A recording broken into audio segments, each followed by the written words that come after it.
अपने साथ एक बैड एक्सपीरियंस होने के बाद एक डॉक्टर न्यू बिल्डिंग में मूव होती है, पर ये बिल्डिंग उससे भी ज़्यादा दर्दनाक होगी।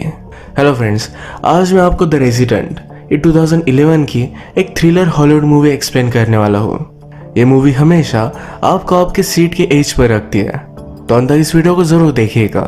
स्टार्ट करने से पहले मैं आप सबसे रिक्वेस्ट करता हूँ, अगर आपको वीडियो अच्छा लगता है तो प्लीज़ लाइक और कमेंट ज़रूर कर दीजिएगा। अब बिना किसी देरी के एक्सप्लेनेशन स्टार्ट करते हैं। मूवी स्टार्ट होती है और हमारी मेन कैरेक्टर जिसका नाम है जूलियट ही हमसे इंट्रोड्यूस होती है।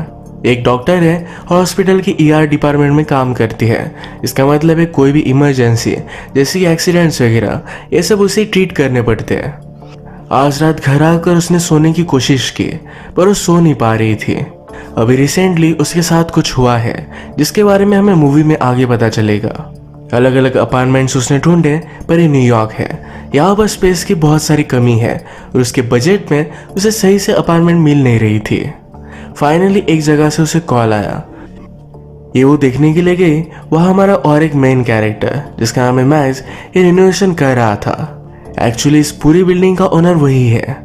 जूलियट ने घर देखा तो बहुत ही बड़ा था, तो उसे लगता है कि ये अफोर्ड नहीं कर पाएगी, पर इसका रेंट बहुत ही कम है। वो मैक्स से पूछती है इतना कम क्यों। मैक्स ने कहा कि यहाँ बहुत हीट होती है। इस बिल्डिंग का स्ट्रक्चर उस टाइप का है। बिल्डिंग के नीचे से अंडरग्राउंड ट्रेन्स भी जाती है, इस वजह से सब कुछ बिल्डिंग वाइब्रेट कर सकती है। पूरी बिल्डिंग का रिनोवेशन चल रहा था, तो थोड़े दिनों के लिए तकलीफ हो सकती है। जूलियट मैक्स से कहती है कि मैं ईआर की डॉक्टर हूँ। जब भी वो सोती है तो बहुत ही डीप स्लीप लेती है, उसे कोई भी प्रॉब्लम नहीं होगा। ये अपार्टमेंट उसने फाइनलाइज कर दिए। जूलियट का सामान वगैरह मूव करने में मैक्स उसकी हेल्प करता है। मूव करते वक्त जूलियट मैक्स के ग्रैंडफादर से मिली। ये बहुत ही क्रीपी टाइप थे। वो उससे पूछते हैं क्या तुम्हारे पास कोई पेट्स है, यहाँ पर कोई भी पेट्स अलाउड नहीं। जूलियट कहती कि नहीं, जूलियट के पास कोई भी पेट नहीं था। ग्रैंडफादर को ज़्यादा आवाज़ भी अच्छी नहीं लगती, तो वो भी जूलियट नहीं करेगी। इस अजीब सी मीटिंग के बाद जूलियट इस घर में मूव हो गई। रात में अपार्टमेंट में उसे बहुत ही अजीब लगता है, जैसे कि उस पर कोई नजर रख रहा है। ये उसका न्यू अपार्टमेंट है, तो शायद इसी वजह से लग रहा है। ये सोचकर वो इसे इग्नोर कर देती है। अगले दिन जब वो घर आए तो उसके डोर के सामने कुछ गिफ्ट रखे हुए थे। इसे लगा कि गिफ्ट मैक्स ने दिए हैं। नेक्स्ट दिन में जब वो फिर से काम पर थी तो उसकी फ्रेंड उसे बाहर चलने के लिए इन्वाइट करती है। जूलियट ने इसके लिए मना कर दिया। उसकी फ्रेंड उसे समझाती है कि उसने तुम्हें धोखा दिया, इस वजह से तुम्हें इतना डिस्टर्ब होने की जरूरत नहीं है। इसका मतलब है जूलियट के रोमियो ने उसे धोखा दिया था। धोखा होने के बाद जूलियट खुद पर ही शक करती है। उसे लगता है कि उसके लिए इनफ नहीं थी। उसकी फ्रेंड ने कहा कि वो घटिया आदमी था, तुम्हें उसके बारे में इतना सोचने की जरूरत नहीं, तुम्हें अब मूव ऑन करना चाहिए। जूलियट जब घर पर आई तो मैक्स से मिलती है। गिफ्ट देने के लिए उसने मैक्स को थैंक यू कहा। मैक्स कहता है कि मैंने तुम्हें गिफ्ट नहीं दिए, ये एक्चुअल में ग्रैंडपा ने दिए हुए थे। जूलियट फिर ग्रैंडपा को थैंक यू कहने के लिए गई। ग्रैंडपा अकेले पड़ जाते हैं तो जूलियट की कंपनी चाहते थे। वह जूलियट कहती है कि मैं ज़रा बिजी हूँ और वहाँ से चली गई। अपनी फ्रेंड की बात मानकर एक दिन जूलियट उसके साथ आर्ट गैलरी में गई हुई थी। वहीं पर वो मैक्स से टकराई। जूलियट मैक्स से कहती है कि हम घर तक वॉक कर सकते हैं। मैक्स को भी उसके साथ होना अच्छा लगता है। इन दोनों ने फिर चलते चलते अलग अलग चीज़ों के बारे में बात की। एक्चुअली जूलियट के पेरेंट्स ड्रग एडिक्ट थे। ऐसी कंडीशन में उसने एजुकेशन लिया और वो डॉक्टर बनी। मैक्स और जूलियट ये एक दूसरे से अच्छे घुल मिल रहे थे। ये सब जूलियट के एक्स ने देख लिया। उसका नाम है जैक। घर आने पर जूलियट मैक्स को किस करने लग गई। मैक्स ज़रा दूर हो जाता है। जूलियट को एम्बैरस लगा, कहती है ये शायद बुरा आइडिया है। वो एक टेनेंट है और ओनर के साथ अगर उसने कोई भी रिलेशनशिप रखी और कुछ गड़बड़ हो गई तो उसे घर छोड़ना पड़ेगा। रात में जूलियट जब बात ले रही थी तो बाद में ही एक होल है, उस होल से उसे कोई देख रहा था। उसे महसूस हुआ खिड़की के पास कोई है। उसने चेक किया तो खिड़की खुली थी पर वहाँ कोई भी नहीं था। नेक्स्ट डे मैक्स जूलियट को कॉल करता है, कहता है कल हमारे बीच जरा ऑकवर्ड हो गया, आज मैं तुम्हारे लिए डिनर बनाता हूँ। ये जूलियट को अच्छा लगता है। डिनर पर जूलियट मैक्स से कहती है कि तुम्हारी वजह से इस बिल्डिंग में मुझे घर की तरह लग रहा है। उसने उससे पूछा कि आज तक तुम्हारी शादी क्यों नहीं हुई। मैक्स कहता है मेरी कभी सीरियस रिलेशनशिप थी ही नहीं। वो हमेशा इस बिल्डिंग का ख्याल रखता है, बाद में अपने ग्रैंडफादर का। उसे कोई समझ सके ऐसा कोई कभी मिला नहीं। इनका डिनर खत्म होने के बाद ये फिर से नजदीक आ रहे थे, पर जूलियट कहती है कि एक बैड आइडिया है। डोर बंद करने के बाद फिर से ओपन कर वो बाहर आ जाती है। मैक्स भी उसका ही वेट कर रहा था। ये दोनों अंदर जाकर इंटीमेट होने लग जाते हैं। बेड में अचानक जूलियट को जरा अनकंफर्टेबल लगने लग गया। वो कहती है मैं हमेशा से मेरे एक्स के साथ ही थी, मुझे सिर्फ उसी की आदत है। ये सब करना उसके लिए बहुत ही हार्ड है। मैक्स भी सब कुछ समझ गया और यहाँ से चला जाता है। अब इसके बाद हमें मैक्स के बारे में पता चलता है वो जूलियट को बहुत ही पहले से जानता था। एक दिन जब वो अपने ग्रैंडफादर को लेकर हॉस्पिटल में गया था तो वहीं पर उसने जूलियट को देखा। जूलियट उसे बहुत अच्छी लगी थी। उसने नोटिस बोर्ड पर देखा कि जूलियट को एक अपार्टमेंट चाहिए। इसी वजह से उसने खुद से कॉल किया था। उसे देखने के बाद हमेशा उस पर वो नजर रख रहा था। ये बिल्डिंग भी बहुत ही पुरानी और अजीब बिल्डिंग है। मैक्स एक्चुअल में वॉल्स के पीछे से जूलियट के पूरे घर को देख सकता है। हमने प्रीवियस सीन में देखा कि जूलियट को बात लेता हुआ कोई देख रहा था। ये और कोई नहीं तो मैक्स है। जूलियट को हमेशा लगता है कि उसके घर में कोई ना कोई है, तो एक्चुअल में मैक्स ही उसके घर में घुस आता है। जब वो सो रही होती है तो उस पर नजर रखता है। अगले दिन मैक्स जब ग्रैंडपा को मेडिसिन दे रहा था तो ग्रैंडपा कहते हैं मुझे तुम्हारा सब कुछ पता है, तुम भी तुम्हारे फादर की तरह एक परवर्ट हो। वो एक वीक आदमी थे। तुम्हारी मदर बहुत ही ब्यूटीफुल थी पर उसका डिसीजन गलत निकला। तुम भी तुम्हारे फादर की तरह ही वीक निकले। इस कन्वर्सेशन से हमें पता चलता है ये मैक्स जो जूलियट के साथ अब कर रहा है यही चीज उसने और भी लड़कियों के साथ की है।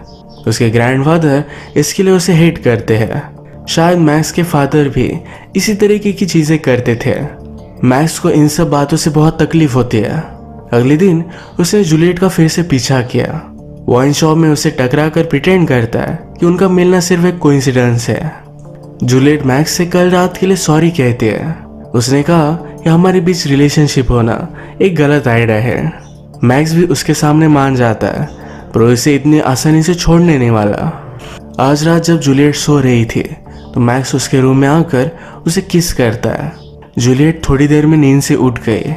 उसने किचन में जाकर देखा तो नोटिस करती है कि वह हॉलो स्पेस है। अगले दिन उसने मैक्स को इसके बारे में बताया। यहाँ पर वाइन वगैरह रखने के लिए एक्स्ट्रा रूम था। एक्चुअल में इस रूम से होकर मैक्स उसके घर में घुस सकता था। जूलियट को अभी भी इसके बारे में पता नहीं। इस रूम का काम करने के लिए मैक्स पूरा दिन इसी घर में रुका। जूलियट की अलग अलग चीजें यूज करता है, अपने आप को प्लीज कर रहा था। जूलियट को उसका एक्स बॉयफ्रेंड जैक ये बहुत दिनों से मनाने की कोशिश कर रहा है। आज उसे फिर से मैसेज करता है तो जूलियट उससे आज मिलने के लिए रेडी थी। उनके लिए डिनर बनाने वाली है तो सब कुछ सामान लेकर घर पर आए। मैक्स का काम अब खत्म हो चुका था। वो कहता है मैं तुम्हें डिनर बनाने के लिए हेल्प कर सकता हूँ। जूलियट इसे मना कर देती है। मैक्स ने कहा कि हमारे बीच चल क्या रहा है मुझे समझ में नहीं आ रहा। हम दोनों की रिलेशनशिप की शुरुआत ये तुमने की थी। जूलियट उससे कहती है कि मैंने तुम्हें कहा कि हम दोनों को डेट करना अच्छा आइडिया नहीं। मैक्स कहता है अगर तुम मुझे छोड़ने वाली थी तो तुम्हें स्टार्ट ही नहीं करना चाहिए था। इसके बाद वो यहाँ से चला गया। जूलियट का जब ध्यान नहीं था तो मैक्स फिर से अपार्टमेंट में पहुंच गया था। उसके सब मोबाइल वगैरह सब कुछ उसने चेक किया। उसे जैक के बारे में पता चला। वो अपार्टमेंट में ही था तभी जैक वहां पहुंच जाता है। जैक के पास एक छोटा सा डॉग है। डॉग ने घर में मैक्स को देखा और वो बाग करने लगता है। मैक्स जल्दी से यहाँ से भाग गया। जैक ने जूलियट से सॉरी कहा। वो कहता है तुम्हारे बिना मैं बर्बाद हो चुका हूँ।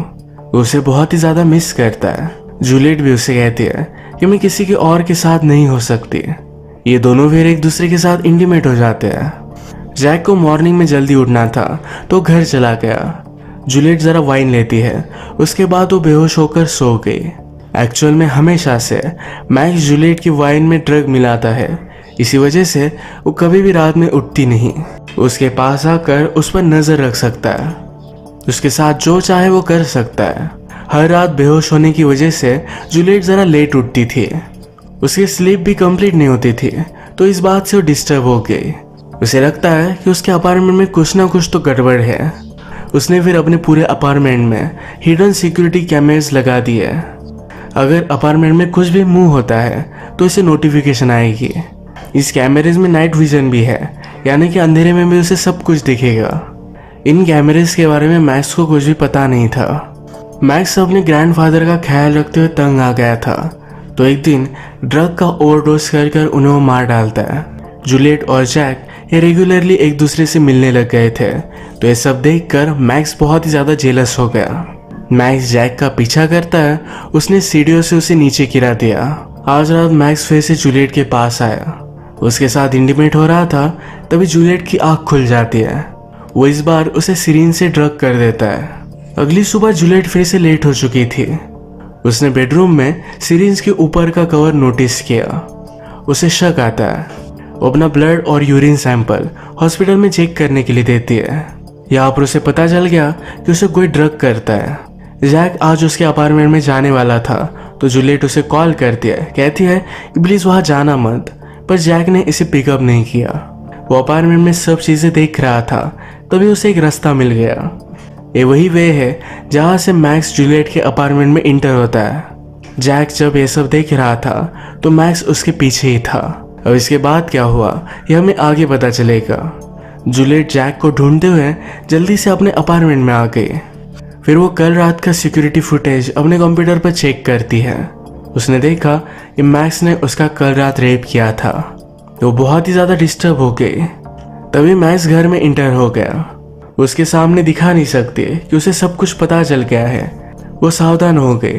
मैक्स को दिखाना नहीं चाहती थी कि उसे सब कुछ पता है। मैक्स ने फिर से जूलियट के लिए वाइन लाई है। इस बार वो खुद भी इस वाइन को पी रहा था। जूलियट डिस्टर्ब दिख रही थी, तो उसे वो पूछ लेता है। जूलियट कहती है आजकल मेरी नींद अच्छे से हो नहीं रही। जूलियट उठकर फ़ोन लगाने की कोशिश करती है और मैक्स उससे फ़ोन ले लेता है। वो कहता है तुम उसे कॉल क्यों करना चाहते हो, उसने तुम पर चीट किया था। मैक्स ने जूलियट को पकड़ा और बैठने के लिए कहा। जूलियट डर गई थी, पूछती है कि वो है कहाँ। मैक्स सिरिंज लेकर फिर से जूलियट को ड्रग करने की कोशिश करता है। ये वो सक्सेसफुली कर नहीं पाया। जूलियट के हाथ में एक चाकू था, इसे उसने मैक्स पर वार किया। वो जल्दी से यहाँ से भागने की कोशिश करती है, पर मैक्स ने पूरे घर को लॉक कर दिया था। ड्रग की वजह से उसे नींद ना आए, इसलिए उसने अलग अलग गोलियां ली। मैक्स फिर से घर के अंदर आ गया। उसे बेड के पास पकड़ लेता है। जूलियट जल्दी से उसे मारकर बाथरूम में छुप जाती है। बाथरूम के मिरर से भी कुछ आवाज आ रही थी। एक्चुअली मिरर के पीछे मैक्स सब कुछ देख सकता था। मिरर तोड़कर जूलियट को अंदर खींच लेता है। जूलियट मिरर की कांच से मैक्स पर वार करती है। इन टनल्स में से वो भाग रही थी। मैक्स कहता है तुम यहाँ से नहीं भाग सकती, यहाँ से कोई भी नहीं भाग सकता। जूलियट ने आसपास सारी चीजें देखी तो उसे एक नेल पंचर मिल गया। मैक्स उसे कहीं भी नहीं दिखता। मैक्स उसे पकड़कर नीचे गिरा देता है। वो जब उसके पास आया तो जूलियट ने नेल्स उसके बॉडी में पंच कर दिया। वो बहुत ही ज्यादा हर्ट हो चुका था, पर फिर भी उसका पीछा करता है। जूलियट भागते भागते एक स्टोर रूम में आ गई थी। वहीं पर वो जैक की बॉडी पाती है। जैक ने जब मैक्स का वेट ढूंढा था तब मैक्स ने उसे मार डाला। मैक्स फिर से जूलियट के पास पहुंच गया था। इस बार बहुत सारे वार कर जूलियट फाइनली उसे मार डालती है। इसी के साथ इस मूवी का एंड हो गया। दिखने में लोग कितने भी नॉर्मल लगे, पर उसके अंदर क्या चल रहा है ये कोई भी बता नहीं सकता। सावधान रहे, सतर्क रहे। फिर से मिलेंगे क्राइम पेट्रोल के और एक एपिसोड में। तो आज का वीडियो हम यही खत्म करते हैं। अगर आपको वीडियो अच्छा लगा तो प्लीज़ इसे लाइक कर दीजिएगा। बहुत सारी मूवीज़ लेकर आते रहता हूँ, तो प्लीज़ इस चैनल को सब्सक्राइब कर दीजिएगा। बेल नोटिफिकेशन आइकन दबाना मत भूलिएगा। हम फिर से मिलेंगे और एक न्यू मूवी के साथ। तब तक के लिए थैंक यू और आप अपने आप का ख्याल रखिए।